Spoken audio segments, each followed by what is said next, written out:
What's going on, Philadelphia? Look at all these fucking assholes that you and I have been calling out for weeks, years, and months. They're doing it again, aren't they? They're trying to table this till May. They're trying to get more support after the 16 teams that reportedly wanted to end the Tush Push. You and I were fucking on point. We could only come up with 20 teams total, and the 7 teams that we thought were going to say no said fucking no. I got to give Jonathan Gannon even more credit for standing up for the play. My goodness. This is the first time that the National Football League, the media, the circle, everybody is looking at this thing and going, I understand the argument, but you guys look like fucking idiots right now. And there is no bigger idiot on the planet about the Tush Push than Sean McVay. I sniffed you out, you snot-nosed, whiny little bitch that belongs in the Hall of Fame of Kyle Shanahan whining. I think that gel has gotten to your fucking head, Sean, because, my goodness, you are still the dumbest smart person that I know. But honestly, you just don't like it when things don't go your way. Oh, the slant was wide open. Oh, Jalen Carter got to you. I'll leave Los Angeles if I don't get what I want. I think I'll just retire. You know what? I'm going to put that out in the media. If I don't get Matt Stafford back, if I don't have this. You're a whiny punk that believes you should be winning everything because you're too goddamn smart. Well, guess what, Sean? You've lost to some pretty dumb fucking coaches, including Doug Peterson. You couldn't beat him. So guess what, Sean? It's you. And you know it's you because Mike left this in the Discord today from ESPN, and it's beautiful. Sean McVay is quoted right here saying, Sean McDermott and I have talked about this a little bit on the competition committee. Some of the pushback is about health and safety risks.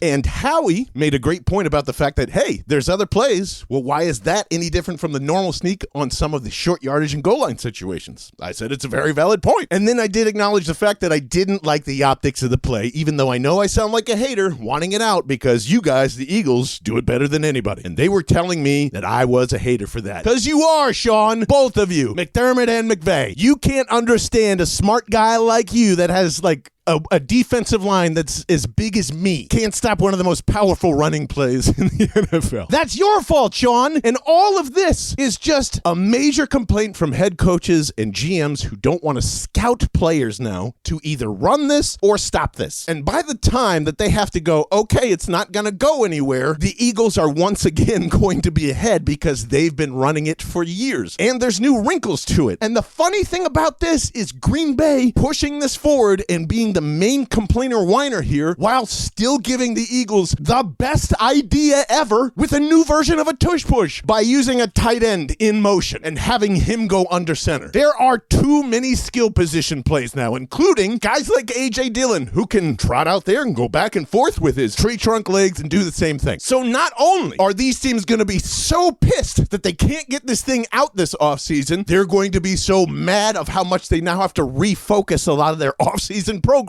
to fit this shit in with OTA, to fit it in with training camp, and not every team, but the ones that are on the schedule this year. And I say all that, one, just to say fuck you again to everybody that's against this thing, and two, we are not out of the woods here yet. In fact, I would guess that Roger Goodell wants to amend this somehow before the season starts. There are so many people that probably owe Diana Rossini an apology because they said there's no way they're ever going to get close to this. And this is what I would say is momentum to ban it or change it. There's enough complaints in the league and probably from the NFL focus groups around the NFL where you got people in Kansas City voting on whether or not it should be banned. I'm just guessing, by the way. I don't actually know that. And just based on the whining and complaining, forget the logic, the whining and complaining, there will still be a hybrid here. Everyone reshifted their focus, including Roger Goodell, to saying, well, maybe we need to amend the push-pull running rule here. So I still think that is possible when they talk about this again in May. They're just tabling it. And I do agree with some of the voices out there that have said this isn't an overall win for the Eagles. This is them defending probably their last flag. And honestly, something I thought that wouldn't happen until next year might happen right now, which is, again, the same things that you and I talked about last week. They're going to amend it, and it's going to fuck over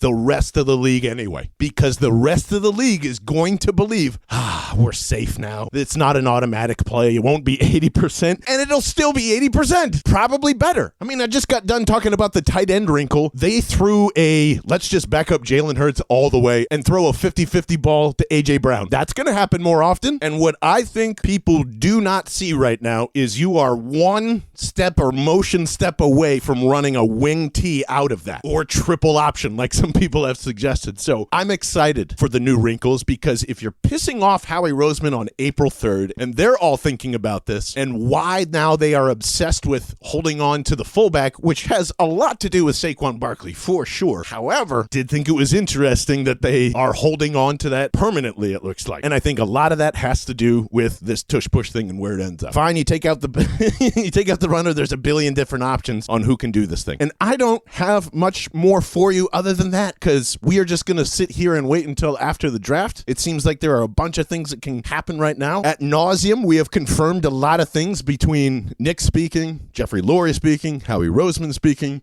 They're not sure if Dallas Goedert's still going to be here or not. Everyone, including me, is still betting on the fact that he's probably not going to be here. There's just no clear answers on what that looks like yet. And it's just been really nice to see that the entire league has confirmed to us that they hate us because they can't be us. So I am still looking at every tight end and edge possible in this draft class, or somebody that you could still trade out. I don't believe for a moment that this Eagles team is saying, we're good now with this current roster. They've basically told us that, so I'm just waiting for that anticipation, and this feels like a fucking 20 years to wait for this, doesn't it? My goodness. But one thing we do not have to wait 20 years for on our way out, I want to say congratulations to Matt Delgado, a.k.a. Diesel_23M on the old Twitter.com. You and Crystal, you are the winners of the I'd Rather Be Watching the Birds hats and $100 cold hard cash. I'm also excited to announce that finally this week, if you pre-ordered a hat already, ladies and gentlemen, they are arriving this week, so we will be in full purchase mode. We, again, limited quantities, but it does help the podcast, and this is what I offered everybody who ordered a hat. I'm going to keep this moving. You are welcome to come on the show during the season, and that is something that we are going to continue on, along with, if you want to be on the show, you can also just let me know in the Discord. And I thought that went so well last year that I want to